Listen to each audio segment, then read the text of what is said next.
Are higher order derivatives any more difficult? Actually, they're not.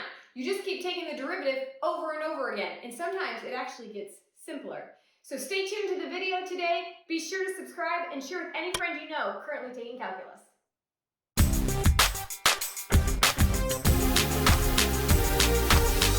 Higher order derivatives. What's great about this is the more times you take the derivative, the easier your equation usually gets because there's less things in it, because things tend to fall out the more often you take a derivative. So the first thing I want to show you today that you must write in your notes are all the notations for higher order derivatives. So you should all know the first derivative. We've got dy over dx, f prime of x, and y prime. Those are all ways to write the first derivative. The second derivative is written this way. Notice the squared symbol is between the d and the y, and for dx it's after the x. So you have d squared y over dx squared, or f double prime of x, or y double prime. That's how you read those notations. All right, so this you have d cubed y over dx cubed, or you have f triple prime or y triple prime. But then once you get to the 4's and any derivative you take after that, you're just going to use the number for the notation. Got it? Make sure you have all of this in your notes. So let's try a problem. This problem we're going to have to use low d high minus high d low all over low low.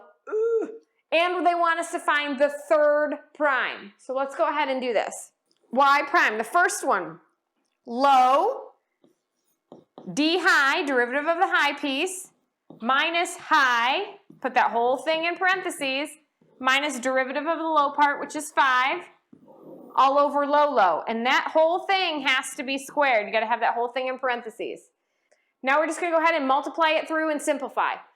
So we're still on y prime, the first one. So here I have 15x minus, okay, I'm going to do two steps at once. I'm going to take this negative and this 5 through at the same time.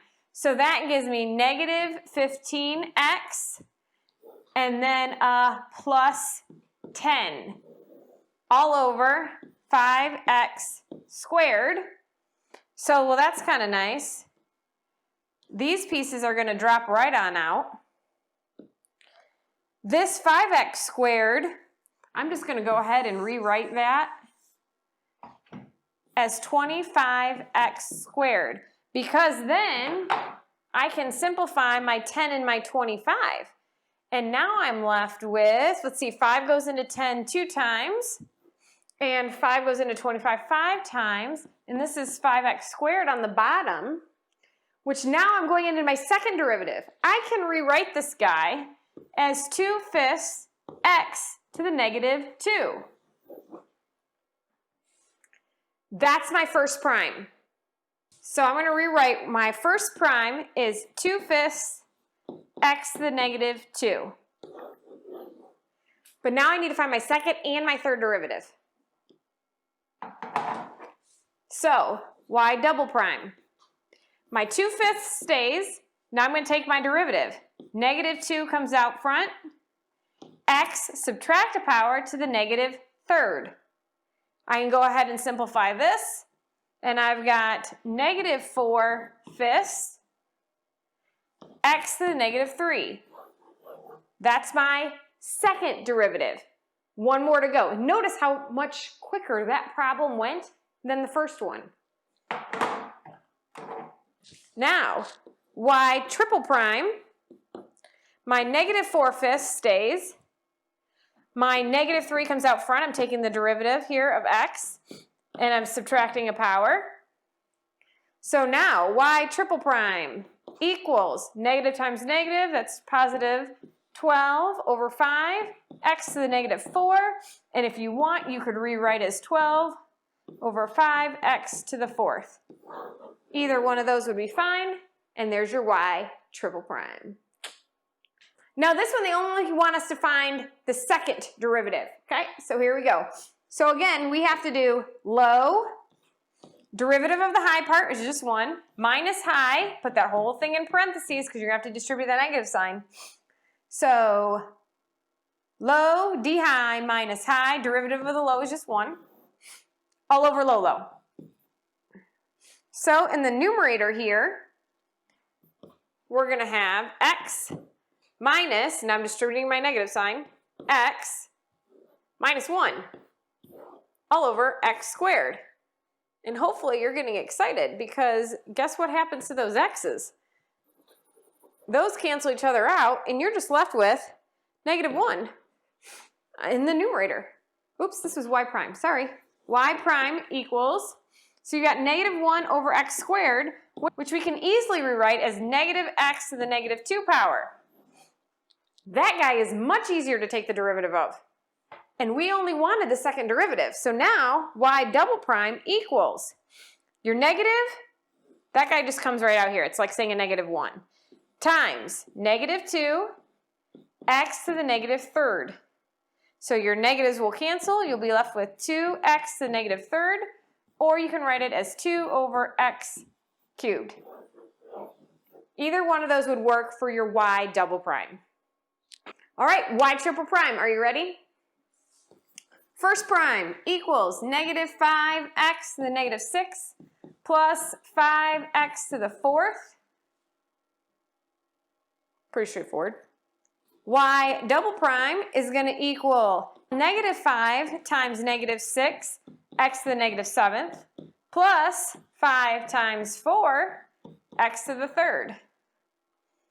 So we'll simplify negative, oh that's going to be positive, sorry, 30 x to the negative 7th plus 20 x to the third. So there's your y prime answer. Now they want us to find y triple prime. So y triple prime is going to equal 30 times 7 x to the negative 8th plus 20 times 3 x squared. So y triple prime is going to equal 210 x to the negative 8th plus 60 x squared. For this one, they want triple prime of f. So because we could use low d high minus high d low, do the quotient rule, but that's a mess for something this simple. So I'm just going to go ahead and rewrite this guy as f of x to the negative first power. And then f prime of x would just be negative 1 x to the negative 2, which is just negative x to the negative 2 power. Then you've got f double prime. So we've got the negative stays, the negative 2 comes down, we subtract another power, which just becomes a positive 2x to the negative third power. And now we go right into f triple prime, which is going to give us 2 times negative 3 x to the negative fourth power, which just simplifies to negative 6 x to the negative fourth power. Now what happens when they give you letters instead of numbers? So one thing you have to know is that A, B, and C are all constants in this problem. They want us to find f triple prime. So first of all, f prime is going to be a times 3, because a is a constant, x squared, plus derivative of bx is just going to be b, and the derivative of a constant goes away. So I'm just going to rewrite this as 3ax squared plus b. And this is your first derivative. Now your second derivative, f double prime of x, you're going to have your 3a, your 2 is going to come out, you're going to have x, and the derivative of b is just going to be 0 because that's a constant. So now we have 6ax, and guess what that does for f triple prime? F triple prime is just going to be 6a because your x is going to drop right on out. And that would be f triple prime. Hopefully this video was helpful for you. Please be sure to subscribe, share this video with anyone else you know taking calculus, and if there's a topic you want me to cover, please leave it in the comments below.